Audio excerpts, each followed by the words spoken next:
నమస్కారం. ఆలోచన అమృతానికి స్వాగతం, సుస్వాగతం. మార్చి 16 నేటి నుండి అసెంబ్లీ సమావేశాలు మొదలవుతున్నాయి. సంతాప తీర్మానాలు చేసుకుంటారు. బీఎస్సీ సమావేశం అవుతుంది. ఆ తర్వాత ఎన్ని రోజులు సభ జరుపుతారు? 10 రోజులు జరిపితే ఎక్కువ అనుకుంటున్నాను. నేను మధ్యన ఉగాది పండుగ వస్తుంది, అటుపక్క శ్రీరామనవమి వస్తున్నది. ఈ పండుగ సెలవులు అన్నీ పోతే 7-8 రోజులు నడిస్తే ఎక్కువ అనుకుంటున్నాను, మహా ఎక్కువ అనుకుంటున్నాను. మెల్లమెల్లగా అసెంబ్లీ సమావేశాలు అన్ని రాష్ట్రాల్లో, భారతదేశంలో పార్లమెంట్ అట్లాగే ఉన్నది, ఇక్కడ కూడా ఆ రాష్ట్రాల్లో కూడా, తెలుగు రాష్ట్రాలు కావచ్చు, ఇతర రాష్ట్రాలు కావచ్చు, అసెంబ్లీ సమావేశాలు మెల్లమెల్లగా తగ్గిస్తున్నారు. ఎందుకంటే తప్పనిసరి ఇప్పుడు బడ్జెట్ సమావేశాలు పెట్టాలి. శీతాకాల సమావేశాలు మొదలుపెట్టింది, అయిపోయింది. ఈ బడ్జెట్ సమావేశాలు అయితే మళ్ళీ వర్షాకాల సమావేశాలు, ఇంకేముండదు, మళ్ళీ ఆగస్టులో ఉంటుంది. 6 నెలలు మించొద్దు, ఈ రెండింటి మధ్యన 6 నెలలు దాటవద్దు సమావేశానికి మధ్యన. ఇది లెక్క. కనుక రేపు తెలంగాణ రాష్ట్ర అసెంబ్లీ సమావేశాలు మొదలవుతున్నాయి. దీనిలో మరి సభా సమయం మంచిగా చేసుకుంటారా, సద్వినియోగం చేసుకుంటారా, సమరంగా జరుగుతుందంటే నాకైతే సమరంగా జరుగుతుంది అనిపిస్తుంది. ఎందుకంటే ఇప్పుడు చాలా సమస్యలు ఉన్నాయి. ముఖ్యంగా పాతవేమో సంక్షేమ పథకాల అమలు సరిగ్గా జరుగుతులేదని ప్రతిపక్షాలు ఆరోపిస్తుంటాయి. రాజకీయ కోణం చూసుకుంటే మళ్ళీ బీసీ రిజర్వేషన్ల సంగతి వస్తుంది, ఎంపీటీసీ జెడ్పీటీసీ ఎన్నికల సంబంధం వస్తుంది.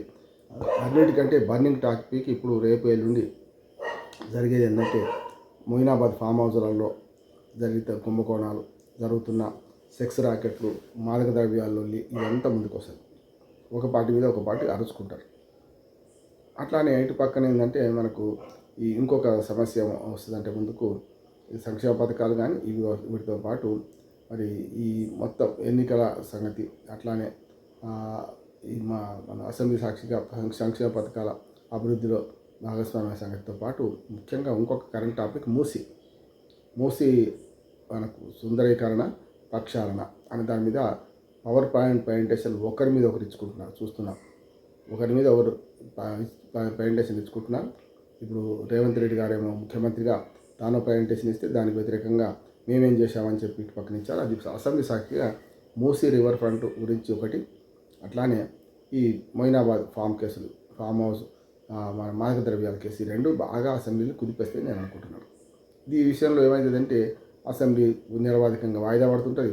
మళ్ళీ రేపు అంటారు, ఎల్లుండి అంటారు, 10 నిమిషాల కోసం వాయిదా అవుతుంటుంది. ఈ లొల్లి మాత్రం ఉంటుంది. ఎవరిని మాట్లాడాలనుకుంటున్నాను. ఇక సరే, ప్రతిపక్ష నాయకుడుగా కేసీఆర్ వస్తారా రారా అంటే తేటతెల్లమే మళ్ళీ 6 నెలలు నిండక ముందు మరొకసారి ఏదన్నా ఒకసారి మీటింగ్కి వచ్చి సమయం పెట్టిపోతే పోతాడు, లేకుంటే రేపు కూడా రావచ్చు. కొత్త గవర్నర్ గారు కూడా వచ్చారు కనుక రేపు ఈరోజు ఉభయ సభల ఉద్దేశించి మన కొత్త గవర్నర్ గారు ప్రసంగించబోతున్నారు. ఇప్పటికే అసెంబ్లీ స్పీకర్ అటుపక్క గడ్డం ప్రసాద్ కుమార్ గారు, విధాన మండలి స్పీకర్ ఇటు పక్కన మనకు గుత్తా సుఖేందర్ రెడ్డి గారు, ఇద్దరు కూడా మరి పోలీస్ అధికారులు మిగతా అధికారులతో అందరూ సమీక్ష చేశారు. అవసరమైన సభకు అవసరమైన పత్రాలు సమర్పించాలి, అవసరమైన అన్ని చేయమని చెప్పి కోరారు. కనుక ఈ రోజు నుంచి సభ జరిగే క్రమంలో అధికారులు కూడా అప్రమత్తంగా ఉంటారు. అంటే అసెంబ్లీ సమావేశం జరుగుతున్నప్పుడు కొంచెం అలర్ట్గా ఉంటారు, కానీ వాళ్ళు ఇచ్చే సమాధానాలు అరకొరగానే ఉంటాయి. మీరు అడిగిన ప్రశ్నకు అవును కాదు, లేకుంటే సమాధానం లేదు, మా దగ్గర లేదు, ఇట్లాంటివి చెప్తుంటారు. అంటే ఆయన ఏమైనా ప్రశ్న అడిగితే మనకు తెలియదు, అసెంబ్లీ సాక్షి మనం వింటుంటాం. ఈయన ఏం జవాబు చెప్తుందో తెలియదు. ప్రశ్న జవాబులు అన్నీ కూడా గిల్ట్ అయిపోతుంటాయి. చివరికి ఆ బిల్లును మాత్రం గిలిటిన్ చేసేసుకుంటారు, చివరికి బిల్లు పాస్ చేసేసుకుంటారు. చూస్తున్నాం.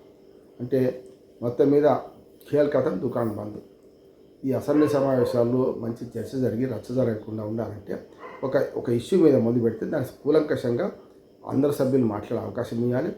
అది దాటిపోవద్దు. మాట్లాడే అవకాశం ఇచ్చినప్పుడు ఏది పడితే మాట్లాడతామంటూ ఉండదుగా, అవకాశం ఇవ్వాలి. దానికి తగిన విధంగానే గౌరవ సభ్యులు స్పందించాలి.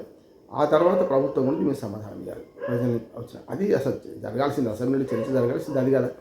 ఆంటీ విడిచిపెట్టి వాళ్ళు ఒకటంటే వీళ్ళు రెండని ఒకరి మీద అవాకులు చవకులు పేల్చుకొని చివరికి అరుచుకొని సభను వాయిదా వేసేసుకొని వాకౌట్లో లేకుండా బైకాట్లు చేసుకుంటూ పోతే ఏమవుద్దంటే సస్పెన్షన్లు కూడా జరుగుతాయి అనుకుంటున్నాను. అందుకనే ప్రతిపక్షం గట్టిగా ఉన్న చోట అధికార పక్షం కూడా గట్టిగా సమయం పాటించి చర్చగా నడిపిస్తే మంచిగా ఉంటుంది. కానీ ఒక సభ్యుడు మాట్లాడుతున్నప్పుడు అధికార పక్షం వాళ్ళు ఒకరి వెంట ఒకరు లేచి డిస్టర్బ్ చేస్తే అసలు చర్చ జరగదు కదా. ఇప్పటిదాకా ఈ 2 ఏళ్ళుగా అసెంబ్లీ అది జరుగుతుంది. అంతకుముందే బుల్డోజ్ చేసుకుంటూ పోయింది. ఆ 10 ఏళ్లలో ఏం ఉద్ధారకం చేయలేదు. వీళ్ళు కూడా బీఆర్ఎస్ వాళ్ళు అధికారం ఉన్నప్పుడు 10 ఏళ్ళు అయితే ప్రతిపక్షాలకు అవకాశం ఇవ్వలేదు. వాళ్ళు బయటకు వెళ్ళిపోతే హాయిగా మంచిగా మా బిల్లులను పాస్ చేసుకున్నారు.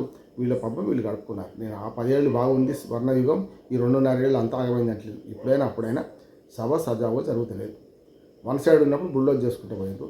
కొంచెం గట్టి బలం ఉన్నప్పుడేమో గట్టిగా నోరు కాదు నోటితో సమాధానం చెప్పి ఏది పడితే అది మాట్లాడి ఆ ప్రతిపక్ష సభ్యులను ఆనాడైనా ఈనాడైనా అణిచివేస్తున్నారు. ఇది చూస్తున్నామా.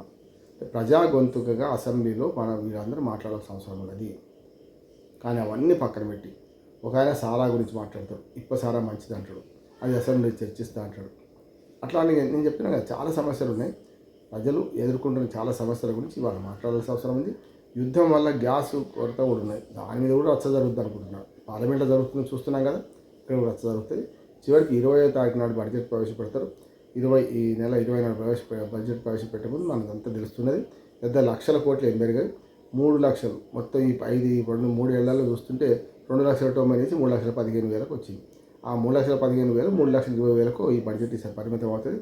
అలా కొత్తగా మెరుపులు మార్కలు ఏముంటాయి, అన్నీ కూడా సజావుగా ఒకటే లెక్కలు ఉంటాయి. డబ్బు ఉంటే కదా, పిండి కొద్దీ పిండే లేదు. రొట్టెలు ఏం చేస్తారు వీళ్ళు? కనుక అసెంబ్లీలో సజావుగా బడ్జెట్ ప్రవేశపెడతారు. దాని తర్వాత విమర్శలు ఉంటుంది. అధికార పక్షం బ్రహ్మాండంగా బడ్జెట్ మంచిగా ఉందంటారు.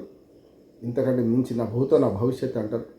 ఇటుపక్క ప్రతిపక్ష సభ్యులేమో అంకెల గారెడ్డి అందులో ఏం లేదు వీళ్ళు అంటారు. రెండింటి మధ్య ప్రజలు మాత్రం ఇబ్బంది పడతారు. బడ్జెట్ ఖర్చు కాదు. ఇప్పుడు బడ్జెట్ ప్రతిపాదించిన దాన్ని సంవత్సరం తర్వాత చూసుకుంటే అందులో 70% కూడా ఖర్చు అవుతలేదు. అటువంటప్పుడు ఈ అసెంబ్లీ సమావేశాలలో సమయంలో పాటించాలి. చర్చగా నడిపించాలి. చర్చను మరింత ఎన్లైట్ చేయాలి. ప్రజలకు ఒక ఇష్యూ మీద మంచి అవగాహన కల్పించి ప్రయత్నించాలి. అది మూసీనది చర్చ కావచ్చు, గ్యాస్ కొరత కావచ్చు, మోయినాబాద్ మనకు ఫామ్ హౌస్ డ్రాకు కేసు కావచ్చు. ఈ 3 ప్రధానంగా ఇప్పుడు చర్చకు వస్తాయి అనుకుంటున్నాను.